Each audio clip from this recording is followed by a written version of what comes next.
Hello and welcome. My name is Biagio Mazza, Pastoral Associate at St. Sabina Parish in Belton, Missouri, and I'm here to welcome you to another Do You Know series question. As we continue our series on Catholic social teachings, today's Do You Know question is, do you know why care for God's creation is paramount in Catholic social teaching? Previous to the 2015 encyclical by Pope Francis, Laudato Si, on care for our common home, very little was expressed or written in papal documents or speeches regarding the connection between the environment and social justice. Pope John Paul II and Benedict XVI were both wrote some things on Catholic social teachings regarding the environment and social justice, but very little came out of it. The United States Catholic Conference of Bishops in 1991 wrote Renewing the Earth, and in 2001 Global Climate Change, both addressing climate change, but little came out of that. Nothing really written previous to 2015 compares with the sustained reflection of Pope Francis on the connection between the environment and social justice. Laudato Si challenges all of us to be aware of how our actions impact the fragile ecosystem, the common good of all creation, as well as the poor and the vulnerable. For Pope Francis in Laudato Si, social justice and ecological justice are intimately connected.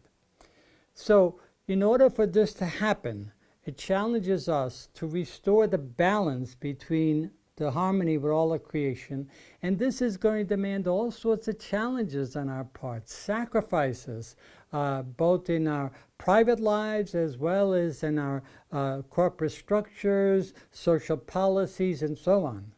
It's going to cost us something, which is one of the reasons why oftentimes Catholic social teaching is not paid attention to. But with regards to creation, Catholic social teachings and Pope Francis and Laudato Si this Catholic social teaching is based on the biblical view of creation, that the land and all the creation belongs to God. And if it belongs to God, it's created and intended for all. God created it out of love, intended it to be used by all. St. Cyprian says that whatever belongs to God belongs to all. And therefore, all of creation is interconnected in God's love and concern in creation for it.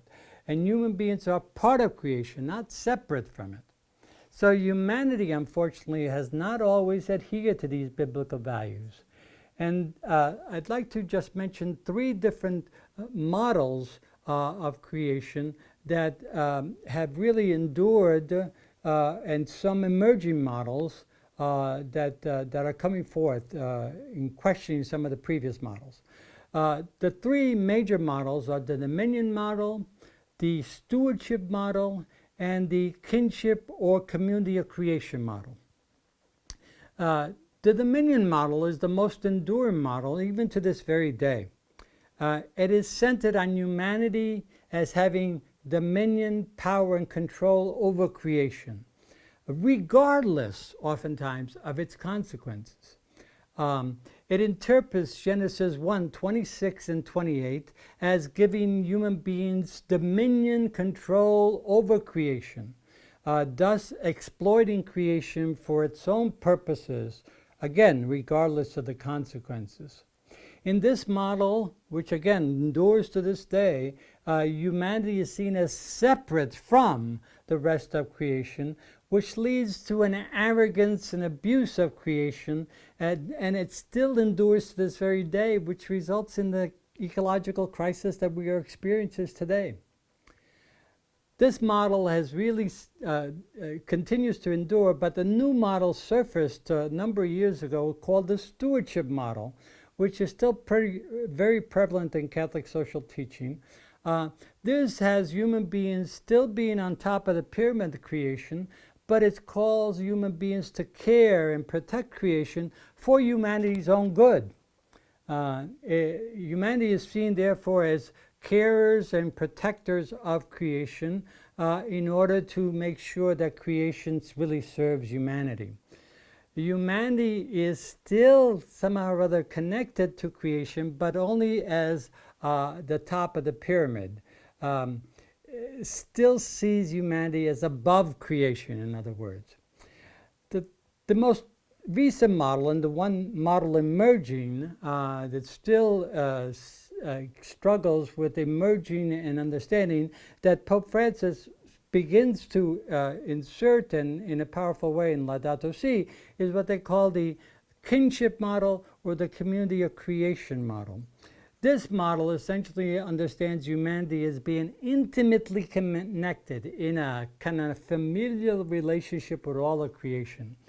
All of creation is a tight-knit family, intimately connected, and as a result it acknowledges the intrinsic value and sacredness of all creation and sees the concern for creation and for all of God's creation as an intimately connected to concern for human development and human acknowledgement.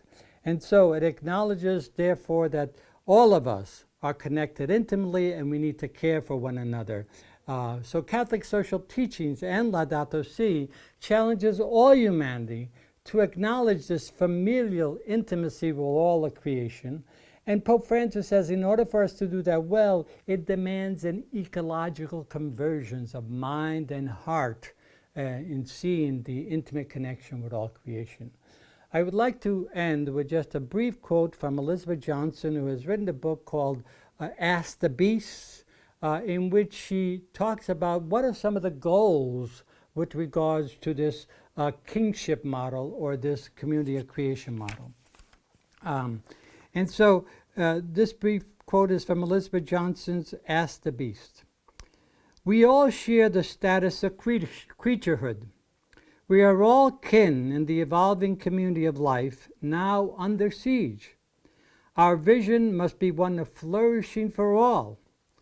The immediate aim is to establish and protect healthy ecosystems where all creatures, including poor human beings and plants and animals, being driven to extinction, can survive. The longer-term goal is a socially just and environmentally sustainable society in which the needs of all people are met and diverse species can prosper. The goal is a flourishing humanity on a thriving planet, rich in species, in an evolving universe, altogether filled with the glory of God. I would like to also mention there are two resources that we're going to put on a slide. One is Elizabeth Johnson's book, Ask the Beast, and the other one is from Daniel Aran, All God's Creatures. Both speak about, to a great extent, on the kingship or community of creation model. So I hope this has helped to explain just a bit of why Catholic social teaching is paramount and when it stresses the care for God's creation. And I hope you will return again to more of the You Know series as we conclude our series on Catholic social teaching. Thank you very much.